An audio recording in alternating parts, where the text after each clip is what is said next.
week really, I would imagine, with how limited games are left, being able to be at home here, this is a really important week for you guys to set up this final run of the season. Yeah, we got a nice little home stretch coming up.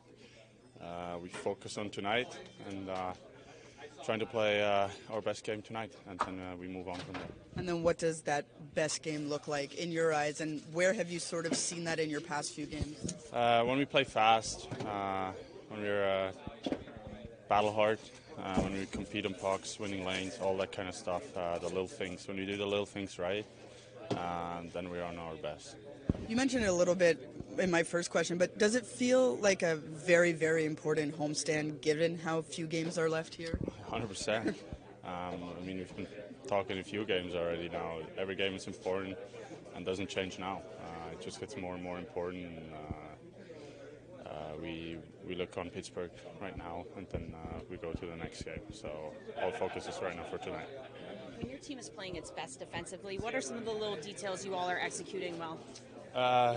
Tape-to-tape passes. I think if you're breaking out the puck fast, that's when we can get to our offense. I think we're well structured. Don't give up too much. Don't give up too much in the slot or in net front, which are high danger chances. So got to limit those, and that's when we're on our best. And just playing fast, be on guys fast, and being strong. You and Crosby are both top 15 for face-off wins. When you go up against Crosby, and you have in your career, what do you both do that makes it a challenge and a good fight between you guys? I mean, he's obviously not just a great face-off guy. He's all around a great player. It's always a challenge play against him, but those games are fun. I always enjoy sharing the ice with him and competing out there. He's highly competitive, me as well. So it's always fun games to play. Nico, 2 weeks in under Travis, I mean, how would you evaluate how that's gone so far, the communication, everything like that? Good. I think communication's been really good. He's talking, he's teaching, and he's holding guys accountable, and I think it's been going good.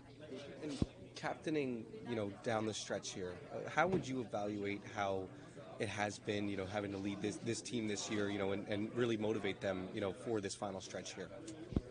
I mean, just trying my best. It's obviously not always easy. I think some losses really hurt, but you just got to find a way to come back from it and motivate the guys, and I've been trying my best. So you guys are trying to get this power play going. What are some of the specific things you guys have been working on right now over the last week or so? I think simplify it. I think we're gripping our sticks a little bit too hard right now.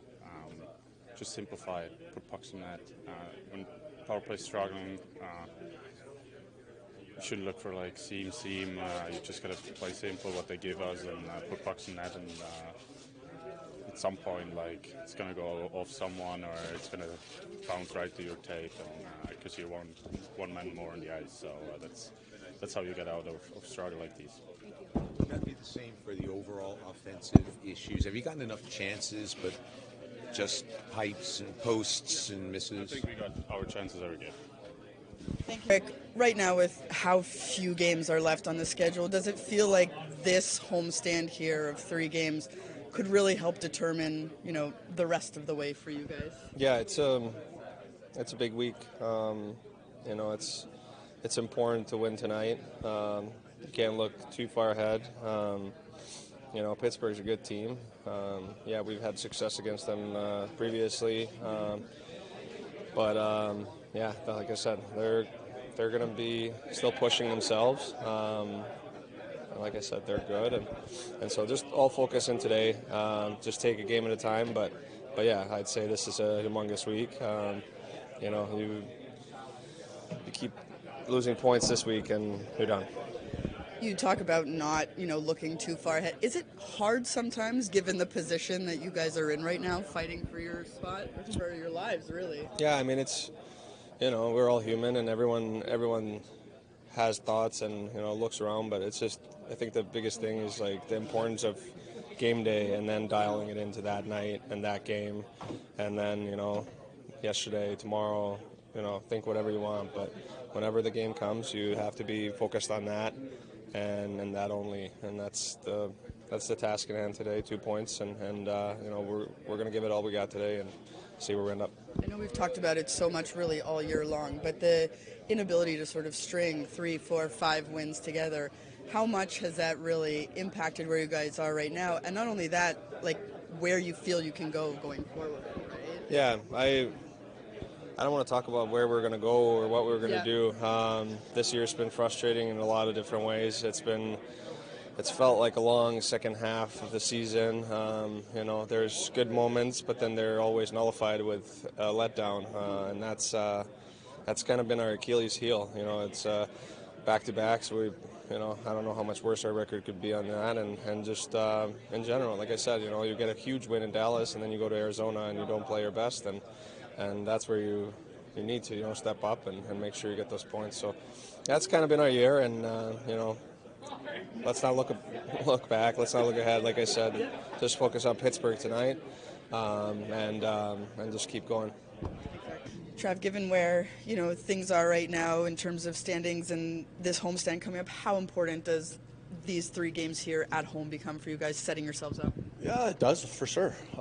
We're not worried about the 3, to be honest. We're worried about tonight, getting home from the road trip and getting ourselves ready to play against a team that's going to be hungry to get points as well. And a team that's been around. A lot of their veteran guys have been around a while, and they're going to be ready to play tonight. Just a couple guys not skating, Johnny and Jack. Any updates there? Johnny will be out. Jack will be in. Is there a reason that Nolan Foote is not drawn the lineup? He got hurt. Yeah, he wasn't on the road trip with us, so he's still not skating. When your team is playing its best defensively, what are some of those little details that you're seeing? Well, I thought we did a lot of good things against Vegas. That's a big, strong, heavy team against a young D-core. I thought we did a good job defending with our structure, limiting inside chances. And part of it stems, your D-zone coverage, a lot of it stems from what you do on your forecheck. And just making sure you're above and you're not losing guys and you don't give up odd man rushes off of their breakouts. We've been throwing a lot at our guys the last couple of weeks. Just obviously I'm a different coach than Lindy. I'm going to talk differently and show things differently and give our guys credit. They've been taking a lot of info and applying it. I've liked how we've defended in a lot of these games, and we've got to find a way to score some more goals though. And talked about that a little bit this morning. Showed some video and worked on a few things in the morning skate, and so hopefully that translates. Jake Allen in those first 2 games with the Devils has been phenomenal. What are you guys seeing from that, and what confidence has that brought to the group as well? Well, it does. He's looked sharp. He's looked like a veteran goalie that he's made all the saves he should. And every night you usually see a couple that in today's game where you're like, wow, that's a big save, and you need that at this time of year. And he's given that to us in his 2 games, and he'll be in again tonight. Nico made an interesting point the other night when he was talking about how players are kind of extending shifts, and you need to have some shorter shifts. Is that something that you preach, something you want to see more of? That's one of the key. We talk about every game a little differently. We have keys to our game every game, and one of our keys that game was shift length. We wanted to keep our shift length, shorter than normal.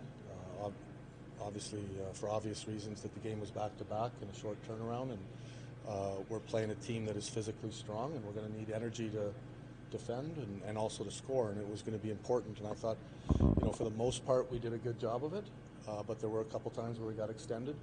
And, when you're tired and you try to defend or you try to score, you try to win a puck battle, it's a lot harder than when you're fresh. Given how what this team has kind of gone through the past couple weeks, and what they are facing down the stretch here, I mean, how would you evaluate the mood of the room right now, and how the leaders are? Yeah, it's good. It's hard, like you said, and it's an emotional time of year. Obviously, with what has gone on around here with the trade deadline, coaching change, fighting for a playoff spot, new players coming in, new players leaving. There's been a lot of different things going on, and as coaches and coaching staff, we're aware of that, and we're trying to stay upbeat. I always go back to being honest with the group about what's going on with the group, what's going on with their game, how they played, and I think that's the best way as far as teaching as well. You need to be honest with your group to get better and to assess your play not only as a team but also individually. If you want to improve, you have to be able to understand where your game is at, and I think that's what we've been concentrating on with our group, but also understanding that they've got to have energy as well. Travis, you're trying to find consistency or scoring punch with your offensive line. You've seen a lot of different combinations. Yep. How do you balance trying to find the lines that are working with trying to give the guys some time to build chemistry with who they're playing? It's a fine line. Usually if they score, I keep them together, and if they don't, I usually pull them apart. So that's kind of how I do it. But it's not rocket science. But I have tried the Nico Hughes combo periodically. I probably will continue. I like having your best players together, and I know they like playing together. But then there's the other part of can a top end player spark another guy to score, and you can see with the lines today, we've kind of switched them up a little bit. Haven't decided where Jack will go yet, but probably figured it out this morning, and but that could change fast as well. What do you feel it is about Sid that he's able to maintain this level of consistency for so long? He's a special player. I think that's generational. Whenever you talk about players like Sidney Crosby, I don't know if you can just sum it up in a word or a paragraph. He's a special player, and I feels like he's been around forever. I've been retired a long time, and there's not a lot of guys I remember as players and coaching against, and he's definitely one of those guys. I'm curious, what were your first impressions of Dawson Mercer when you got in here originally? I've known Mercer. I haven't coached him, or I've just watched him from afar and thought he was a good young player. I like his game when he's tenacious and he's hounding the puck, and I think that's when he's doing that, he's a good player. His numbers are a little down this year from the past couple, but what do you think he maybe can improve on going forward to get back? I think our team in general has not scored as much this year, and some of that stems from a lot of different things that people don't talk about. Mercer's the kind of guy that gets a lot of goals from just around the net, and I don't think we've done a great job getting pucks to the net this year from our D, and not having Dougie Hamilton, who's one of the best in the league at that, has really affected our forward group and our offense in different ways. And but he's still young and he's still learning, and I think Merce has a chance to be a real good player in the league, as long as he continues to be that tenacious, gritty player that we've seen through his first few years in the league. How impressive is his durability? Yeah, it is. He's doesn't seem to get hurt. Knock on wood. So yeah, but it has been.